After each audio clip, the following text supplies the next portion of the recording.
Hello students, कैसे हैं आप सब। तो मुझे उम्मीद है कि आपको मेरे वीडियोस पसंद आ रहे होंगे। तो चलिए शुरू करते हैं हमारा आज का लेसन, जो कि है प्रेजेंट कंटिन्यूस टेंस, जिसे हिंदी में हम कहते हैं अपूर्ण वर्तमान काल। इस तरह के वाक्यों की पहचान होती है कि इसके अंत में रहा है, रही है या रहे हैं जैसे शब्द आते हैं। जैसे कि वह क्रिकेट खेल रहा है, वह क्रिकेट खेल रही है, वे क्रिकेट खेल रहे हैं। तो ये सभी वाक्य है प्रेजेंट कंटिन्यूस टेंस के। तो चलिए सीखते हैं इसका सिंटेक्स। तो इस तरह के वाक्यों को बनाने के लिए हम यूज़ करते हैं सब्जेक्ट, साथ में हेल्पिंग वर्ब, वर्ब का फर्स्ट फॉर्म और आईएनजी और ऑब्जेक्ट। कुछ रूल्स देखते हैं। तो यहाँ पे हमें 3 प्रकार की हेल्पिंग वर्ब यूज़ मिलती है, इज़, एम और आर। तो इनका प्रयोग किस तरह के सब्जेक्ट के साथ होता है वो हम देखते हैं। He, she, it singular noun, singular pronoun, यानी कि एक वचन के साथ हमेशा इज़ का प्रयोग होता है। आई के साथ एम का प्रयोग होता है। और we, you, they plural noun और प्लूरल प्रोनाउन या बहुवचन के साथ आर का प्रयोग होता है। एक एग्जाम्पल देखते हैं। वह क्रिकेट खेल रहा है, तो वह के लिए हम यूज़ करते हैं ही। हेल्पिंग वर्ब हमारा यूज़ होगा इज़, वर्ब का फर्स्ट फॉर्म और आईएनजी जो कि होगा प्लेइंग, और ऑब्जेक्ट है क्रिकेट। तो इस तरह हमारा सेंटेंस हुआ he is playing cricket. Next example है वह क्रिकेट खेल रही है, शी इज़ प्लेइंग क्रिकेट। तो हमारा सेंटेंस बनेगा she is playing cricket. Next example है वे क्रिकेट खेल रहे हैं, दे के साथ हेल्पिंग वर्ब होगा हमारा आर, प्लेइंग और ऑब्जेक्ट है हमारा क्रिकेट। तो यहाँ पे हमारा सेंटेंस बनेगा दे आर प्लेइंग क्रिकेट। कुछ और एग्जाम्पल्स देखते हैं। हम पानी पी रहे हैं, वी आर ड्रिंकिंग वाटर।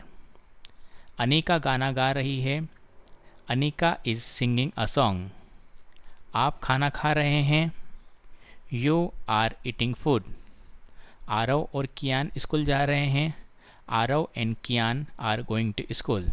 तो यहाँ पे आरव और कियान 2 व्यक्तियों की बात हुई है, इसलिए हमने आर का उपयोग किया है। यहाँ पे हम इस का उपयोग नहीं कर सकते हैं। तो ये रूल हमेशा ध्यान रखिए, जब भी एक से अधिक व्यक्तियों की बात होती है तो वहाँ पे आर का प्रयोग होगा प्रेजेंट कंटिन्यूस टेंस में। तो जैसा कि आपको पता है कि 3 तरह के सेंटेंस होते हैं, अफर्मेटिव मतलब कि सकारात्मक वाक्य, इंट्रोगेटिव मतलब कि प्रश्नवाचक वाक्य, और नेगेटिव मतलब कि नकारात्मक वाक्य। एग्जाम्पल से समझते हैं। आप खाना खा रहे हैं, जो कि एक अफर्मेटिव सेंटेंस है। क्या आप खाना खा रहे हैं, यहाँ पे प्रश्न पूछा गया है, इसलिए ये इंट्रोगेटिव सेंटेंस है। और आप खाना नहीं खा रहे हैं, यहाँ पे नहीं का प्रयोग हुआ है, इसलिए ये नेगेटिव सेंटेंस हुआ। तो अफर्मेटिव सेंटेंस की प्रैक्टिस हम पहले कर चुके हैं। तो चलिए देखते हैं इंट्रोगेटिव सेंटेंस। जब भी हम इंट्रोगेटिव सेंटेंस बनाते हैं तो हमें सबसे पहले हेल्पिंग वर्ब का उपयोग करना होता है। तो यहाँ पर हमारी हेल्पिंग वर्ब है इज़, एम और आर, साथ में सब्जेक्ट, साथ में वर्ब का फर्स्ट फॉर्म आईएनजी के साथ और ऑब्जेक्ट। रूल में कुछ भी चेंज नहीं है, जो पहले रूल बताए थे वही रूल है कि ही, शी, इट सिंगुलर नाउन और सिंगुलर प्रोनाउन के साथ हमें इज़ का उपयोग करना है, आई के साथ एम का प्रयोग करना है, और बाकी सभी के साथ हमें आर का उपयोग करना है। तो चलिए कुछ सेंटेंस देखते हैं। क्या आप खाना खा रहे हैं, आर यू ईटिंग फूड। तो देखिए हेल्पिंग वर्ब का उपयोग हमने पहले किया है, यहाँ पे हमारा हेल्पिंग वर्ब है आर। क्या वह स्कूल जा रहा है, is he going to school. क्या अनन्या तेज़ दौड़ रही है, इज़ अनन्या रनिंग फास्ट। अब इसी प्रकार हम देखते हैं नकारात्मक वाक्य। तो नकारात्मक वाक्य में हमें नॉट का उपयोग करना होता है। तो इसका सिंटेक्स होगा सब्जेक्ट, साथ में हेल्पिंग वर्ब जो कि इज़, एम, आर है, साथ में नॉट का उपयोग वर्ब का फर्स्ट फॉर्म आईएनजी के साथ, और ऑब्जेक्ट। रूल्स वही सेम है कि हमें इज़, एम और आर का प्रयोग किस सब्जेक्ट के साथ करना है। कुछ सेंटेंस देखते हैं। आप खाना नहीं खा रहे हैं, you are not eating food. वह स्कूल नहीं जा रहा है, he is not going to school. Ananya तेज़ नहीं दौड़ रही है, Ananya is not running fast. तो ये हमारे कुछ एग्जाम्पल हैं नेगेटिव सेंटेंस के। अब बात करते हैं असाइनमेंट्स की। तो कुछ सेंटेंस मैंने यहाँ दिए हैं जो कि प्रेजेंट कंटिन्यूस के सेंटेंस है और साथ में सारे अफर्मेटिव सेंटेंस है।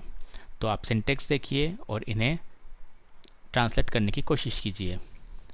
हम एक फ़िल्म देख रहे हैं, हम बाहर खेल रहे हैं, वह इस समय ऑफिस जा रही है, वे इस सप्ताह छुट्टी पर जा रहे हैं, मैं इस समय किताब पढ़ रहा हूँ, मैं आम खा रही हूँ।